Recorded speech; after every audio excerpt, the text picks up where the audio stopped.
வணக்கம். ஆ, என்னடா இது ரொம்ப நாளா இல்லாம, ரொம்ப வருடங்களா இல்லாம திடீர்னு ஒரு வீடியோ வருது இந்த சேனல்ல அப்படின்னு நீங்க நினைக்கலாம். சில பேருக்கு இந்த சேனல் இப்படி ஒரு சேனல் இருக்கிறதே படுத்தணும்னு நான் நினைக்கிறேன்.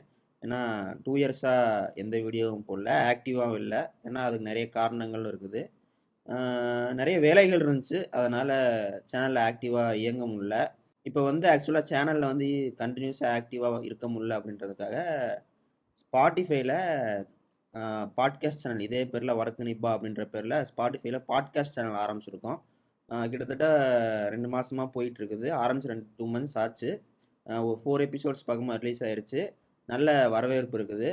ஸோ நீங்கள் வந்து ஸ்பாட்டிஃபைல அங்கே கேட்கலாம். லிங்க் வந்து கீழே டிஸ்கிரிப்ஷனில் கொடுத்துருக்கேன். தாராளமாக வாங்க, சப்போர்ட் பண்ணுங்கள். நன்றி, வணக்கம். இப்போ வந்து அடுத்த எபிசோடோட ப்ரோமோ வருது. ஸோ இதுக்கு முன்னாடி வந்து agriculture, hostel life and Kongu மண்டலம் ஸ்கேமு, இதெல்லாம் டிவி ஷோஸோட ஸ்கேமு எல்லாமே நம்ம பேசினோம். அதெல்லாம் அங்கே இருக்கும், நீங்கள் தாராளமாக கேளுங்க. லிங்க் வந்து டிஸ்கிரிப்ஷனில் இருக்குது. இப்போ அடுத்த எபிசோடுக்கான ப்ரோமோ இதில் போடுறோம். அண்ட் ப்ரோமோஸ்லாம் வந்து அடுத்தது என்னென்ன எபிசோடு சொல்லுதோ ப்ரோமோஸ்லாம் இந்த சேனலில் வரும். எல்லாத்துக்கும் ஷேர் பண்ணுங்கள். நன்றி, வணக்கம்.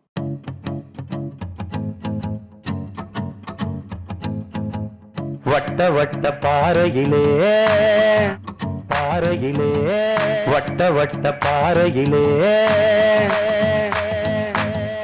வட்ட வட்ட பாறையிலே வரகரிசி தீட்டையிலே சொந்தமுள்ள அத்தை மகளே டக்கு முட்டதுக்கு தானும் நீங்க சோறு கேட்டு நிக்கலாமா டக்கு முட்டதுக்கு தாளும் டக்கு முட்டதுக்கு தாளும் தாளும் டக்கு முட்டதுக்கு தாளும்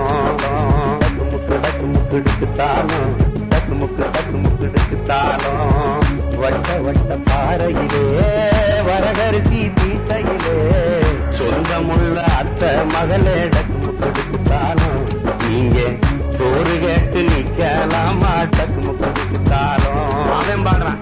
சொரண கெட்ட மாமன் பொண்ணே சொரண கெட்ட மாமன் பொண்ணே சோரனுக்கு வேணாண்டி சொந்தமுள்ள அத்தை மகளே டக்கு முக்கெடுத்தாலும் உன்னோட சொல்லு மட்டும் போது மடி டக்கு முக்கெடுத்தாலும். இதை தாண்டிய கிராமிய இலக்கியங்கள் எங்க இருக்கு எங்க இருக்கு?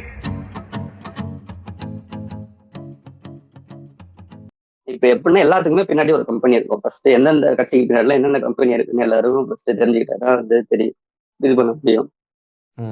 எந்த கட்சிக்கும் ஒரு கம்பெனி வந்து இருக்குது. இப்போ இருக்கிற கட்டத்துல திமுக வந்து பெண்ணுன்னு ஒரு கம்பெனி இருக்கும், எல்லாருமே கேள்விப்பட்டிருப்பீங்க. சவுக்கே ஒரு 10-15 தடவை எல்லா பேட்டியிலையும் சொல்லியிருப்பான். பெண்ணுன்னு ஒரு கம்பெனி இருக்கும். அதிமுகவுக்கு இப்போ ரீசெண்டா ஒரு 3-4 மந்த்ஸா ஐபேக் வேலை செய்யுது. என்டிஏக்கு கட்சியே அது ஒரு கம்பெனி தான் அது. பிஜேபிக்கு இங்க தமிழ்நாடு பிஜேபிக்குன்னு தனியா வாராகி அனாலிட்டிக்ஸ்னு ஒரு கம்பெனி இருக்கு. ஓகே, அதை பாத்துட்டீங்களா? நம்ம கோடம்பாக்கம் பிரிட்ஜ் ஏறினீங்கன்னா ஒரு பெரிய அண்ணாமலை போஸ்டர் தொங்கிட்டு இருக்கோம். அதான் அந்த கம்பெனி. இல்ல வாராகினா இப்போ ஒருத்தர் அரெஸ்ட் பண்ணாங்களே அவரோடதுதான். இல்ல அது வந்து ஆள் பேர் வாராகி, கம்பெனி பேர் வாராகி அனாலிட்டிக்ஸ். அவங்களுக்கு பின்னாடி இருக்க இது இருக்கும். பாமக பின்னாடி ஜான ஆரோக்கியசாமியோட வேலை செஞ்சவன் இன்னொருத்தவங்க, ஜான ஆரோக்கியசாமி கிட்ட வேலை செஞ்சவன் தனியா ஒரு 50 கம்பெனி வச்சு ஒருத்தர் வேலை செய்யறான். எல்லா பார்ட்டிஸ்க்கும் ஒரு கம்பெனிஸ் வந்து வந்துட்டாங்க. இவங்க எப்படி இருப்பாங்கன்னா கோர் டீம்னு ஒண்ணு இருக்கும். அந்த கோர் டீம் வந்து இந்த பார்ட்டியோட ஹெட் டாப் பொசிஷன்ல உள்ளவங்களோட ஃபேமிலி யாராவது இருப்பாங்க. அதிமுக வந்து எடப்பாடியோட பையன் வந்து பாத்துக்கிறான். இப்போ இதுல டிஎம்கேல வந்து செய்யமோட மாப்பிள்ள சபரீஷ் வந்து பாத்துப்பாரு. பிஜேபி போனீங்கன்னா அண்ணாமலையோட ஃபேமிலி வந்து பாத்துக்கிறாங்க, ஒய்ஃபும்.